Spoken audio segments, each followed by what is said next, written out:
அன்புள்ள ஆண்டவரே, மீண்டும் உம்முடைய பரிசுத்த நாமத்திற்கு கொடான கொடி நன்றிகளை ஏறெடுத்து இந்த ஞாயிற்றுக்கிழமையின் காலையின் பொழுதை காண்பதற்கு என் தேவன் கிருபை கொடுத்தீர். இந்த மாதத்தின் புதியதொரு வாரத்தை காண்பதற்கு என் தேவன் கிருபை கொடுத்த தயவிற்காக சோத்தரிக்கிறோம். வந்திருக்கின்ற எங்கள் ஒவ்வொருவரோடு உம்முடைய கிருபை, உம்முடைய சமாதானம் தங்கியிருந்து உமக்கேற்ற அனுபவங்களிலே நாங்கள் வாழ கர்த்தர் எங்களை பலப்படுத்தும். மீட்பர் இயேசு கிறிஸ்துவின் நாமத்தில் ஜெபிக்கிறேன் நல்ல பிதாவே, ஆமென். அன்பு பிள்ளைகளே, இன்றைக்கும் தேவ சமூகத்தில் வந்திருக்கிற உங்கள் அனைவருக்கும் ஆண்டவர் இயேசு கிறிஸ்துவின் நாமத்தின் வாழ்த்துக்களை சொல்லி இந்த ஞாயிற்றுக்கிழமையின் காலை பொழுதிலே தேவ சன்னதியில் கூடி வர நம்மை அழைத்த தேவனுக்கு நன்றிகளை ஏறெடுப்போம்.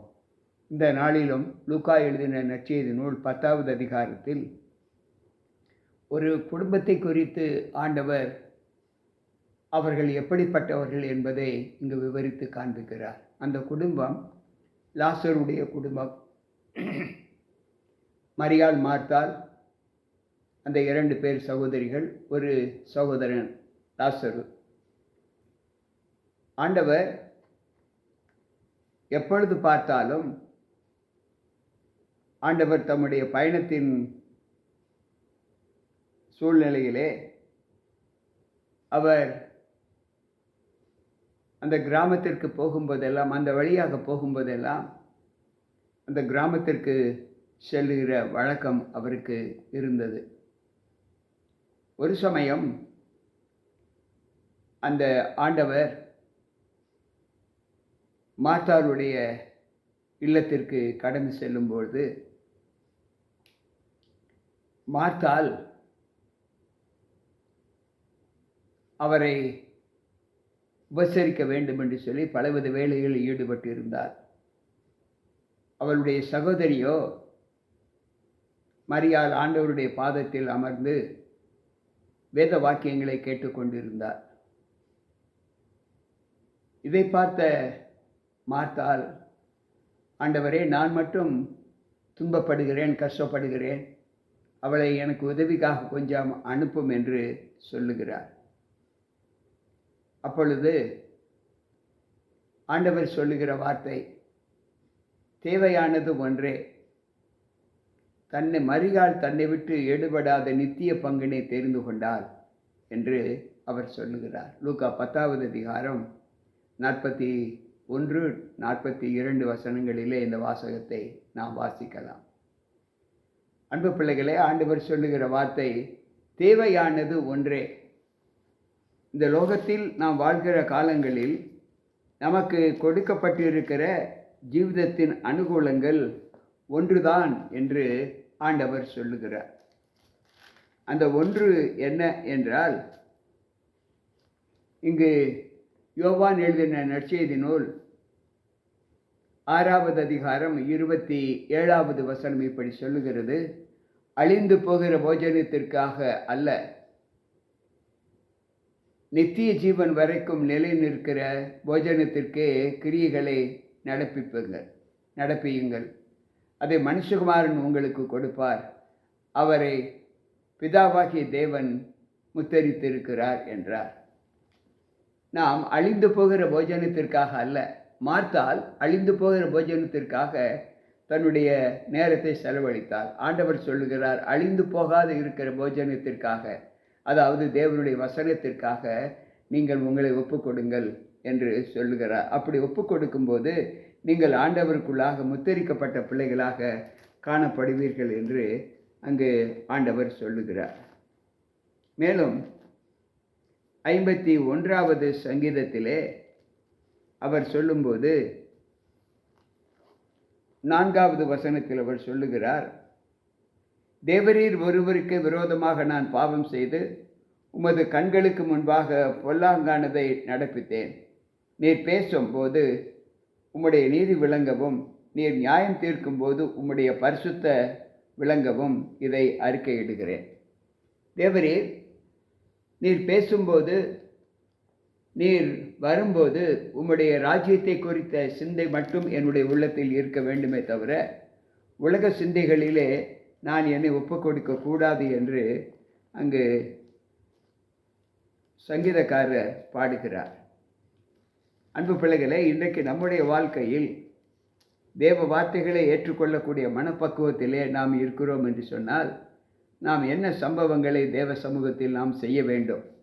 லூக்கா எழுதின நற்செய்தி நூல் 18வது அதிகாரம் 22வது வசனம் இப்படி சொல்லுகிறது: இயேசு அதை கேட்டு, இன்னும் உன்னிடத்தில் ஒரு குறை உண்டு. உனக்கு உண்டானவைகளை எல்லாம் விற்று தரித்திரருக்கு கொடு, அப்பொழுது பரலோகத்தில் உனக்கு பொக்கிஷம் உண்டாயிருக்கும். பின்பு என்னை பின்பற்றி வா என்றார். அன்பு பிள்ளைகளே, ஆண்டவர் சொல்லுகிற வார்த்தை, தேவனை பின்பற்றுவதற்கு நமக்கு ஒன்றும் தேவையில்லை. தேவனுக்கு அடுத்த ஞானத்திலே மட்டும் நாம் வாழ்ந்தால் போதும். உலக ஐஸ்வர்யம் தேவன் வரும்போது நம்மிடத்தில் இருக்கலாகாது என்று ஆண்டவர் சொல்லுகிறார். நம்முடைய மகிமை தேவனுக்குள் மட்டுமே காணப்பட வேண்டுமே தவிர, உலக ஆசையின் மீது, உலக சம்பத்தின் மீது நாம் ஆசை வைத்து நம்முடைய ஜீவனை கெடுத்துக்கொள்ளக்கூடாது என்று அவர் சொல்லுகிறார். மேலும் அவர் சொல்லும்போது 27வது சங்கீதத்திலே 4வது வசனத்திலே அவர் இப்படி சொல்லுகிறார்: கர்த்தருக்குள் பிரியமான ஒரு அனுபவத்தை நாம் வாழ்க்கையில் எப்படி பெற்றுக்கொள்ள வேண்டும் என்பதை அவர் சொல்லுகிறார். 27வது சங்கீதம் 4வது வசனம்: கர்த்தரிடத்தில் ஒன்றை நான் கேட்டேன், அதையே நாடுவேன். நான் கர்த்தருடைய மகிமையை பார்க்கும்படியாகவும் அவருடைய ஆலயத்தில் ஆராய்ச்சி செய்யும்படியாகவும் நான் என் ஜீவனுள்ள நாளெல்லாம் கர்த்தருடைய ஆலயத்தில் தங்கியிருப்பதையே நாடுவேன். அன்பு பிள்ளைகளே, இங்கு தாவீது கர்த்தரிடத்தில் நான் ஒன்றை கேட்டேன், அதையே நாடுவேன். என்ன என்றால், தேவனுடைய ஆலயத்தில் தங்கியிருந்து அவருடைய வேதத்தை ஆராய்ச்சி செய்வதுதான் எனக்கு கொடுக்கப்பட்ட நல்ல பங்கு. இதைத்தான் தேவை என்று அங்கு ஆண்டவர் சொல்லுகிறார். அன்பு பிள்ளைகளே, மார்க்கு 8:36 வாசிப்போம் என்றால், ஒருவன் உலகம் முழுவதும் ஆதாயப்படுத்தி கொண்டாலும் தன் ஜீவனை நஷ்டப்படுத்தினால் அவனுக்கு லாபம் என்ன? ஒன்றுமில்லை என்று அங்கு ஆண்டவர் சொல்லுகிறார். எனக்கு பிரியமான தேவ பிள்ளைகளே, சற்று நாம் யோசித்து பார்ப்போம். யோபுவின் புஸ்தகத்திலே நாம் வாசிக்கும்போது அங்கு 17வது அதிகாரம் அங்கு 3வது வசனத்தை நாம் வாசிப்போம் என்றால், அங்கு ஆண்டவர் சொல்லுகிற வார்த்தை இப்படி இருக்கிறது. யோபு 17வது அதிகாரம் 3வது வசனம்: தேவரீர் என் காரியத்தை மேல் போட்டுக்கொண்டு எனக்காக பிணைப்படுவீராக. வேறு யார் எனக்கு கை கொடுக்கத்தக்கவர்? அன்பு பிள்ளைகளே, நாம் தேவனை நம்பி வாழும்போது அவர் நமக்கு செவி கொடுக்கிற அந்த பலன் இந்த லோகத்தில் வேறு யாரும் நம்மை மீட்டு கொள்ள முடியாது, தப்பிவித்து கொள்ள முடியாது.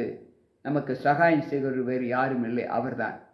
எனவே அவர் என்ன நம்மை முக்கியப்படுத்த வேண்டும் என்று விரும்புகிறாரோ அந்த வாழ்க்கையின் முக்கியத்துவத்திலே நாம் ஆண்டவருக்கென்று நம்மை ஒப்புக் கொடுத்து தேவ வாழ்க்கையிலே நாம் தேவனோடு இசைந்திருக்கிற ஒரு அனுபவத்தை மட்டும் பெற்றுக்கொள்ள வேண்டும் என்று ஆண்டவர் சொல்லுகிறார். அதைத்தான் தேவையானது ஒன்றே.